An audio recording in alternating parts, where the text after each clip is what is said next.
తెనాలి నుంచి వచ్చిన మీ జనసేన నాయకులందరికీ, ఆడపడుచులకి, మహిళా నాయకులకి, మిగతా పార్టీల నుంచి నమ్మి జనసేనలో వచ్చిన ప్రతి ఒక్కరికి మనస్ఫూర్తిగా జనసేన కేంద్ర కార్యాలయంలో మీ అందరికీ మనస్ఫూర్తిగా నా తరపున, జనసేన తరపున మీ అందరికీ మనపూర్వక ఆహ్వానం పలుకుతాను. మీ విలువైన సమయం ఈ సాయంకాలం ఇచ్చినందుకు ప్రతి ఒక్కరికి పేరు పేరున ధన్యవాదాలు తెలుపుకుంటాను. ఇది చాలా రోజుల నుంచి ఆల్మోస్ట్ ఒక సంవత్సరం నుంచి అడుగుతూ ఉన్నాను సార్. అది ప్రత్యేకమైన ఫోకస్ నేను పెడతాను, రండి కూర్చోబెట్టి ఆయన్ని పోరగా ఈరోజు కుదిరింది. మనం ఇక్కడ ఉన్నది టు మేక్ ష్యూర్ ఆంధ్రప్రదేశ్కి చాలా స్థిరత్వం ఇవ్వడానికి. మేము చేస్తున్న ప్రయత్నం యాజ్ అ పార్టీగా మేమందరం చేస్తుందంటే ప్రయారిటీ ఆంధ్రప్రదేశ్ అభివృద్ధి దిశగా వెళ్ళాలి. మనోహర్ సార్ కానీ మేము కానీ చాలా చాలా బలమైన కమిట్మెంట్తో ఉన్నాం. నిజంగా మనం కనుక తెనాలి నుంచి సార్ కనుక ఉండుంటే, మన గొంతు, మన గళం కనుక మన అసెంబ్లీలో కనుక ఉండుంటే చాలా వేరుగా ఉండేది. అంటే అందరూ నమ్మి ఓట్లేశారు వాళ్ళకి.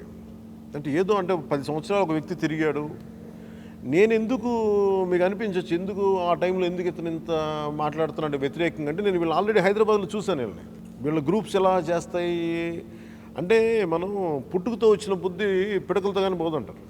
సో అట్లాగా అక్కడ ఇంతకాలం ఇవి చేసిన వాళ్ళు ఇక్కడ సడన్గా ఎలా మారిపోతారు అంటే, ప్రైమరీ ఫోకస్, వాళ్ళ ప్రాథమిక దృష్టి అంతా మేము ఎలా డబ్బులు చేసుకోవాలనే థాట్లో ఉన్నారు, మేము ఎలా అభివృద్ధి చెందాలనే థాట్లో ఉన్నారు తప్ప, మనం మన నియోజకవర్గానికి కానీ, మన నేలకు కానీ, ఎంప్లాయ్మెంట్కి కానీ, లేదంటే పరిశ్రమలు కానీ, లేదంటే బేసిక్ పారిశుద్ధ్యం కానీ, తక్కువ ట్యాక్సులు. మీరు అభివృద్ధి కావాలంటే ట్యాక్సుల మీద పెంచేసుకుంటూ వెళ్ళిపోతే ఎట్లా? అర్థశాస్త్రంలో ఎలా ఉంటుంది ట్యాక్సెస్ అనడానికి, తుమ్మిద పూల నుంచి మకరందం ఎలా సేకరిస్తే కొద్ది కొద్దిగా ట్యాక్సెస్ అలా పెట్టాలంట. అది ఎలాగ సాధ్యం కాదు. కానీ కనీసం చెత్త తీయడానికి కూడా ట్యాక్స్ అనేది అసలు ఎప్పుడు లేదు. అది మరి మున్సిపాలిటీకి పన్నులు ఎందుకు కడుతున్నాం మనం? దీన్ని అడగడానికి అందరికీ భయం వేసేస్తుంది. వాళ్ళు ఏమంటారు అది మేము మొండిగా కూర్చున్నాం సారు నేను. అంటే మేము ముందడిగేస్తేనే కదా మీకు కూడా ధైర్యం ఉంటుంది. సో మేము చాలా పగడు అంటే, మీరు ఒక మనిషిని, ఒక నాయకత్వాన్ని మీరు అసెస్ చేయాల్సినప్పుడు గెలిచినప్పుడు చూడకండి, ఓడిపోయినప్పుడు, అపజయంలో ఉన్నప్పుడు వాళ్ళు ఎలా నిలబడి ఉన్నారు, అదే కొలమానం. సో సార్ మీద నాకు ఎందుకు అంత అపారమైన గౌరవం అంటే, ఈయనలాంటోడు బలంగా మనకి అసెంబ్లీలో ఈయన గళం వినిపిస్తుంది. ఎందుకంటే ఈయన మామూలు బలమైన నాయకులు కాదు ఆయన.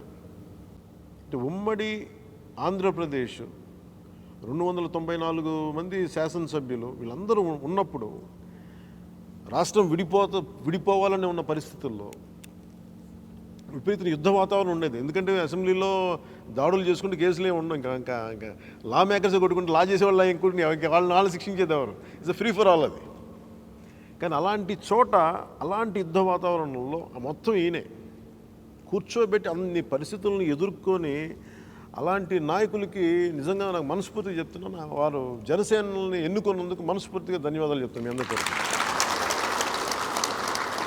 ఎందుకంటే ఆయన స్థాయి ఎంతమందికి తెలుసో తెలియదు, కానీ నాకు చాలా బాగా తెలుసు ఆయన గురించి. అందుకే ఆయన గురించి ఒక మాట అంటే ఎందుకు పడినేవునంటే, మీకేం తెలుసు అనేది ఆయన స్థాయి.